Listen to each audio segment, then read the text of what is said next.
देखिए जी, वो बड़े अबतर हालात थे पहले जो थे पाकिस्तान से पहले। तो इस तरह की सिचुएशन थी कि वेग सूरत हाल थी, कोई चीज़ समझ में नहीं आ रही थी। तो मोहम्मद अली जिन्ना साहब ने जिस फ़ज़ा में जो इन्होंने हुकूमत संभाली, वो कोई अच्छी फ़ज़ा नहीं थी।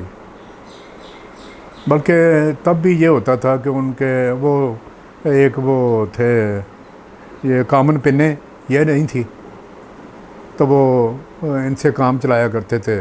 ये जो होते हैं कांटे नहीं होते, क्या कहते हैं इन्हें, उनसे काम चलाते थे।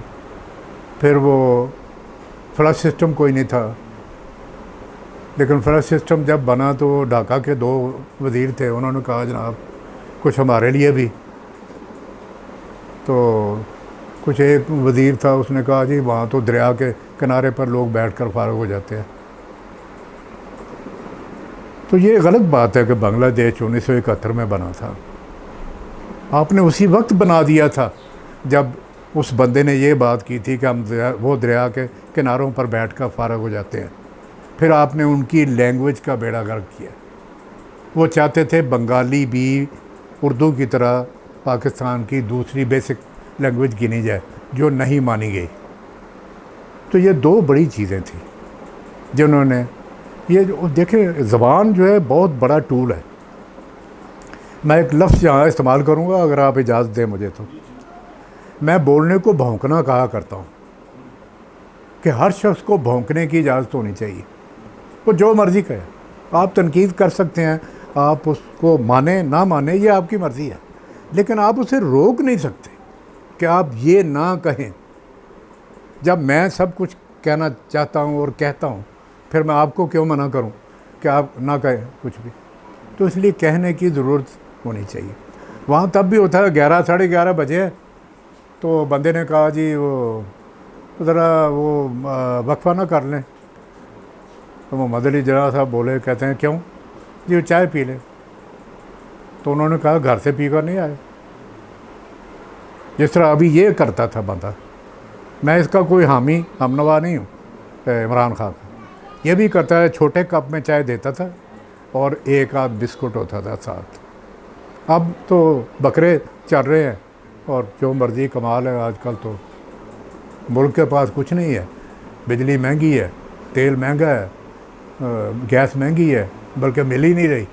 लेकिन 7.5 करोड़ रुपये आते ही उन्होंने अपने स्विमिंग पूल को ठीक करने पर लगा दिया। एक वक्त वो था, अभी शायद आप उस वक्त छोटे होंगे, वो चूँकि मेरी पता नहीं मैं गुनहगार कहना चाहिए या नहीं, मेरी आँखों ने सब कुछ देखा हुआ सुना हुआ है, कानों ने, मैं बहुत सारी चीज़ों का अगवा हूँ। इसलिए मेरे सामने कोई बंदा गलत बात कर रहा हो तो मैं उसे पकड़ लेता हूँ गिच्ची से कि यार बकवास ना करो, ये गलत बात है। तो तब नेहरू कहा करता था कि मैं उतने पाजामे नहीं बदलता जितनी वजारतें पाकिस्तान में बदलती हैं, और यह बात उसकी ठीक थी। फिर 1958 आ गया। 27 अक्टूबर को अयूब खान साहब ने मार्शल लॉ लगा दिया और उन्होंने उसे सफ़ेद इनकलाब का नाम दिया। लोगों ने 11 साल उन्होंने खड़काए। फिर इसी तरह और लोग ये वो चलता गया सिलसिला। फिर जुल्फ़िकार अली भुट्टो खान साहब आए, उनको खैर उनके हाथ बांधे, वो काम नहीं करने दिया। वो कुछ काम करना चाहते थे, कुछ नहीं भी करना चाहते थे, बादल नखास्ता थे। तो ये जो नारा था कि रोटी कपड़ा और मकान, इस पर लोगों ने, ये दूसरे जो लोग थे, इन्होंने उन पर फतवा लगा दिया कि ये तो काफिर आदमी है, रोटी कपड़ा और मकान तो खुदा देता है, कोई बाकी चीज़ें जो है वो भी तो खुदा ही दे रहा है। उन बेवकूफ़ों को, अहमकों को ये समझ नहीं थी। तो उसने तो एक नारा था वो लगाया, ठीक है। ये ऐसी बातें, ऐसे ही हुक्मरान हमारे रहे हैं। उसने गो आइन दे दिया, एटॉमिक एनर्जी ये वो दे दी, हालांकि मैं उसके ख़िलाफ़ हूँ। कोई मुल्क जब तक वो मुआशी बम ना बनाए वो ज़िंदा नहीं रह सकता।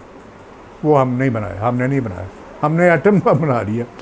अब उसकी फ़िक्र में पड़े रहते हैं हर वक्त कि यार ये इन्हों बचा रही है, इसको कर लिए। यार खुदा का नाम लो, मईशत तुम्हारी डामाडोल रहती है, लोगों को खाने को मिलता नहीं है, तुम एटम बम बना के बैठ के हो। दोनों मुल्क जिनके पास इंडिया और पाकिस्तान में एटम बम है, क्या ये एटम बम चला सकते हैं एक दूसरे के ऊपर? No, never. जो चलाएगा खुद तबाह होगा। मसला ये देखना है कि जो बटन पर अंगूठा पहले किसका आता है, जो को जस्टिस नसीम शाह ने बाद में कहा यार साढ़े को गलती होगी। तो आज तक तुमने कभी रीट्रायल नहीं किया उस केस का।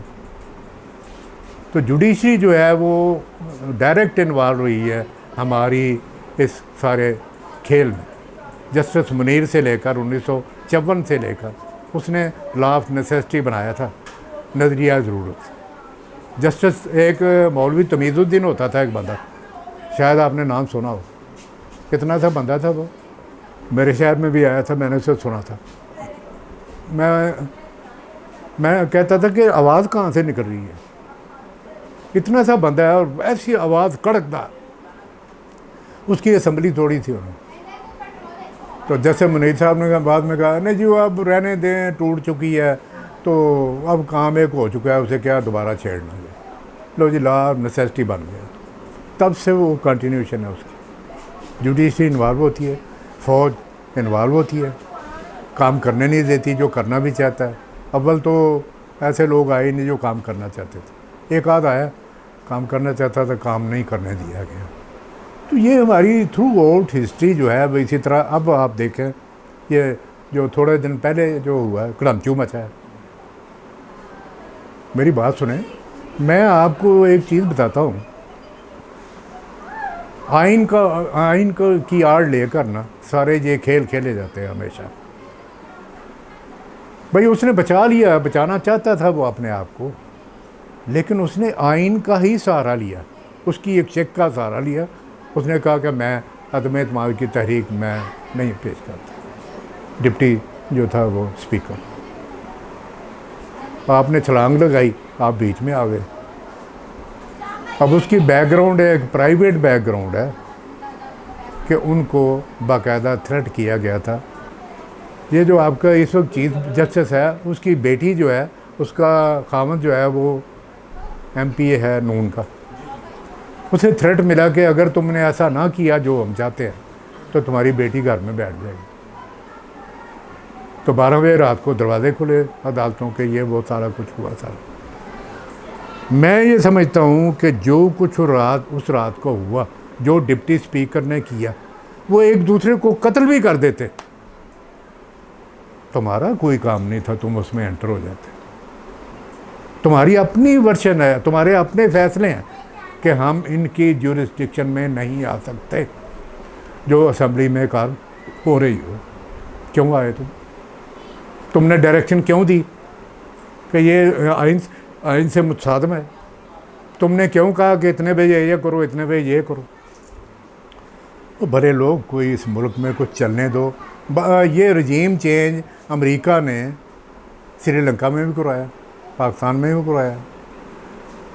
12 और ममालिक है लैटिन में रह करके जहाँ उसने रजीम चेंज करा। और रजीम ने चेंज नहीं सिर्फ होने का, उसने अपने बंदे प्लांट किए। ये देखें कि ये बंदा जो आपका इस वक्त जो चीफ है, आर्मी चीफ, ये कहता था ये चोर है, और उन्हीं को ला के ऊपर बिठा दिया। मनी लॉन्ड्रर जो जितने भी थे, उनके केसेस थे नैब में, वो नैब उन्होंने ख़त्म कर दिए आके। उसने सहाफ़त के वो बंदे 5-6 बंदे सारे निकले हैं जी। मैं तो यतीम है, आप यकीन करें पाकिस्तान सहाफ़त के लिहाज से, कि टोटल 6 बंदे निकले आपके पास जो सच बोलने वाले हैं, और वो ज़ेरे अताब है आजकल। यार इन्होंने तुम्हारा क्या बिगाड़ लेना है? वो बातें करते हैं यार, वर्षन है, जिस तरह मैं अपनी बातें कर रहा हूँ। मेरे पास कोई क्लैशनकोफ नहीं पकड़ी हुई, कोई बंदूक नहीं, तोप नहीं, गोली नहीं मेरे पास। मैं आपको कहता हूँ आप ठीक हो जाए, इसलाह करें अपनी, बदतमीज़ी ना करें, इतना कहता हूँ। और ये मैंने कहना है, जो मर्ज़ी कर लो। तो ये भाई, ये आपने आपको नहीं करना चाहिए था मेरे मेहरबान चीफ जस्टिस साहब, आपको ये नहीं करना चाहिए था। आपने दाग लगवाया अपनी सारी उस जो है कैरियर पे। आपने कोई अच्छा काम नहीं किया हिस्ट्री में।